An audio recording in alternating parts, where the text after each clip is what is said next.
It's time for Debrief, your quick wrap-up of TRT World's top stories from the week.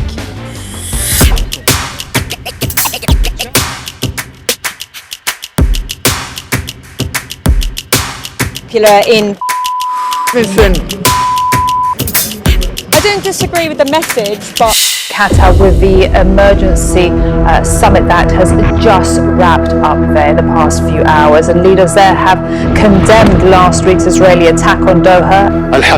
The third truth revealed by this treacherous attack on our sovereignty is that the Israeli Prime Minister, who boasts of having changed the face of the Middle East over the past 2 years, actually means that Israel can enter any place it wishes, whenever it wishes.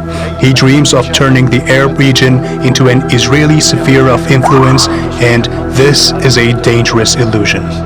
The US Secretary of State Marco Rubio has left Israel. He should be arriving in Qatar very shortly. Before departing, he held a 3-hour meeting with Prime Minister Benjamin Netanyahu. Again, he asserted and publicly gave unequivocal, unconditional US support to Israel. 37 airstrikes in 20 minutes. That's what some witnesses in Gaza City say they experienced during a single wave of Israeli attacks. The military has destroyed hundreds of residential buildings as part of its plan to empty and take full control of what is the enclave's biggest city. Now, 5 weeks into the Israeli operation against Gaza City, more and more of its residents are being forced to flee south. Israel is committing genocide in Gaza, incited by its top 3 officials. Those are the findings of an independent United Nations commission. It says statements by Israeli Prime Minister Benjamin Netanyahu, President Isaac Herzog, and former Defense Minister Yoav Gallant are direct evidence of genocidal intent. 4 of the 5 criteria for genocide have been fulfilled. These include killing, causing serious bodily or mental harm, deliberately inflicting conditions of life calculated to bring about the destruction of Palestinians, and imposing measures intended to prevent births. At the current time, more than 500,000 Palestinians are trapped in the western part of Gaza City under constant shelling and bombing. The United States has once again vetoed a UN Security Council resolution demanding an immediate ceasefire in Gaza. The resolution also called for the lifting of Israeli restrictions on humanitarian aid entering the enclave and for the immediate release of all hostages. All 14 other members of the Council voted in favor of the resolution. Hamas did say that Washington's failure to secure a UN Security Council resolution for a ceasefire in Gaza is a blatant complicity in the crime of genocide.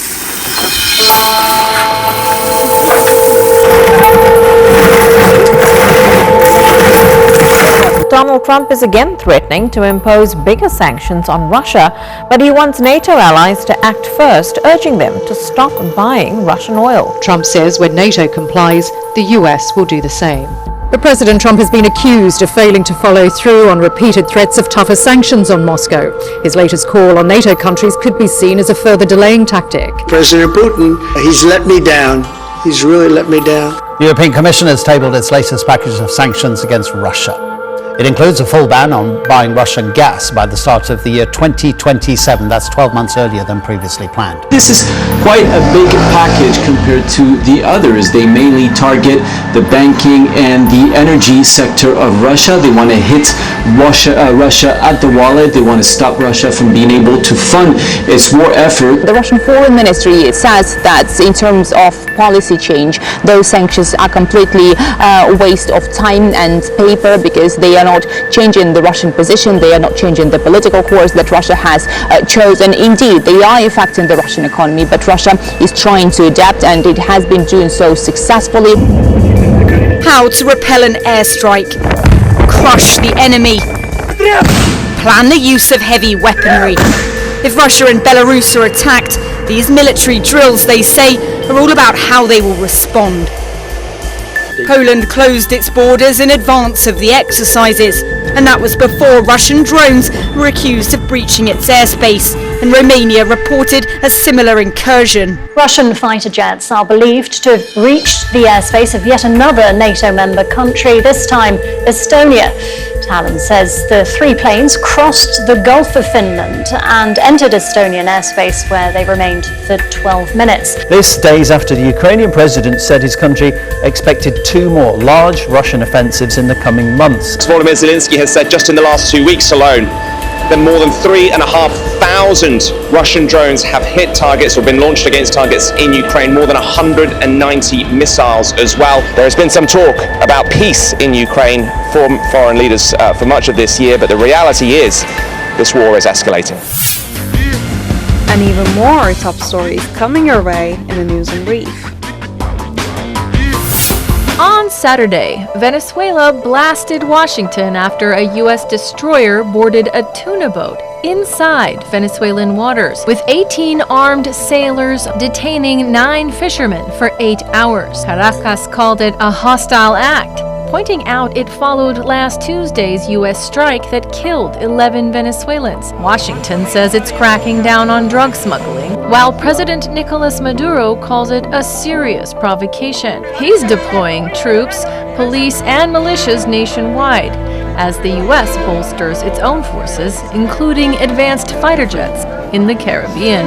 On Wednesday, U.S. President Donald Trump arrived in the UK after Prime Minister Keir Starmer won a contentious bid to invite the U.S. leader for a second state visit.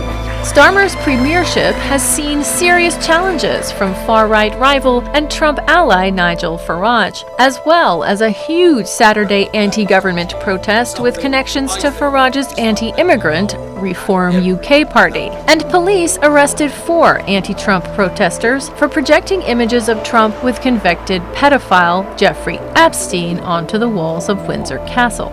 But it seems Starmer hoped spoiling Trump with a royal reception would project competence and unity. Look, they have been strategic partners when it comes to trade, when it comes to defence, and now, of course, they are moving into that strong economic partnership. And they talked about that investment, that tech nuclear deals, as one of the biggest investments in British history. They said it was the embodiment of the special relationship. The ball is in Tehran's court, says the E3, a group made up of France, Germany, and the UK, which has threatened a 30-day deadline to invoke a trigger mechanism from the 2015 nuclear deal. Iran agreed to it with the US, UK, France, Germany, Russia, China, and the EU. The deal traded sanctions relief for strict caps on uranium enrichment and International Atomic and Energy Agency inspections. Pulling the trigger would quickly snap those oil, banking, shipping, and arms sanctions back into place. But the agreement itself, it seems, already collapsed after Trump pulled the US out of the deal in 2018,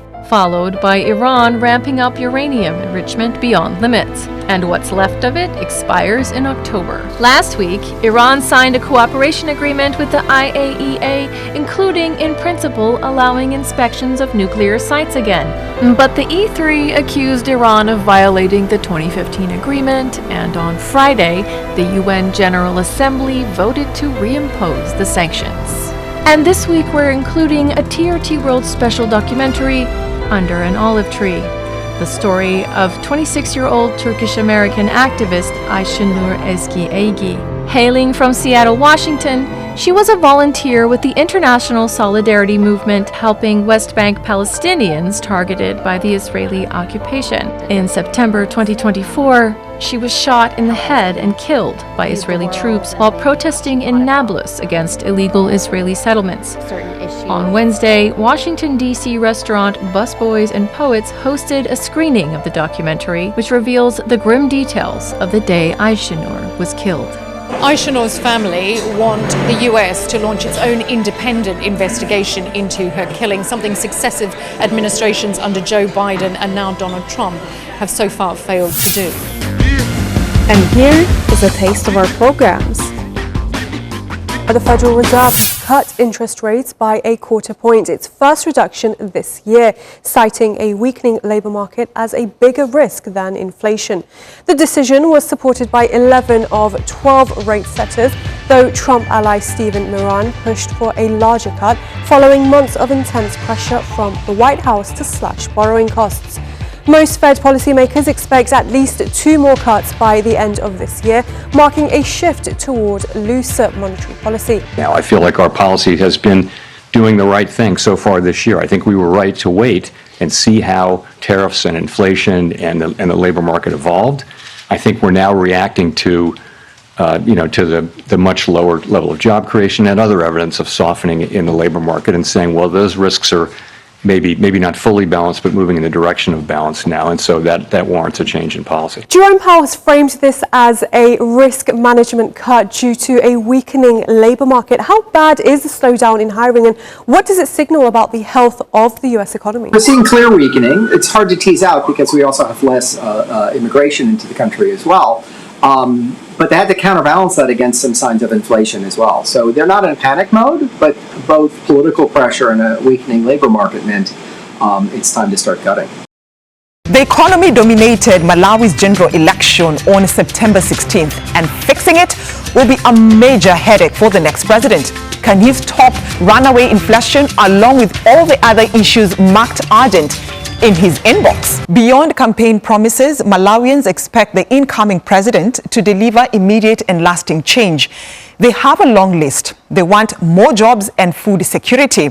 They're also demanding an end to corruption scandals, fuel shortages, and the soaring cost of living that has spiked food and utility costs. I want the new leader to deal with the problem of foreign exchange shortages. I need Forex to run my business of importing goods into the country. The biggest issue that needs urgent attention is the fuel shortage, which is a result of the lack of foreign exchange. If these problems are addressed, life will improve for many Malawians. Over the weekend, Turkey went silver at the 2025 Eurobasket after losing to Germany 88-83 in the final on Sunday. Well, it equals their best result from 2001, the last time they played in the competition's decider. He turns, he goes up, he's fouled! Down to the wire, back and forth, competitive to the max. The 2025 Eurobasket final was a masterpiece of tension and momentum swings. There were 15 lead changes. The game was tied 11 times. Turkey were the ones to burst out of the gates, seizing an early 13-2 advantage. And the Turkish side led for most of the game, but titles are won in the final moments. Ergin Ataman's men just couldn't hold on. Dennis Schroeder and Germany got hot late, made better decisions, and showed their championship pedigree. He misses. Germany have done it! They have won an absolute battle! As a Turkish basketball fan, you had to go back all the way to 2010, the 2010 World Cup, to remember a time where Turkey fought for titles, right? Compared to then, though, in 2010, Turkey were playing the almighty U.S., Kevin Durant and the rest of the American team for that title. For this one, they were playing against Germany, a German side who had won the World Cup back in 2023. Turkey were confident throughout the tournament, including the final, all the way down to those last 2 minutes.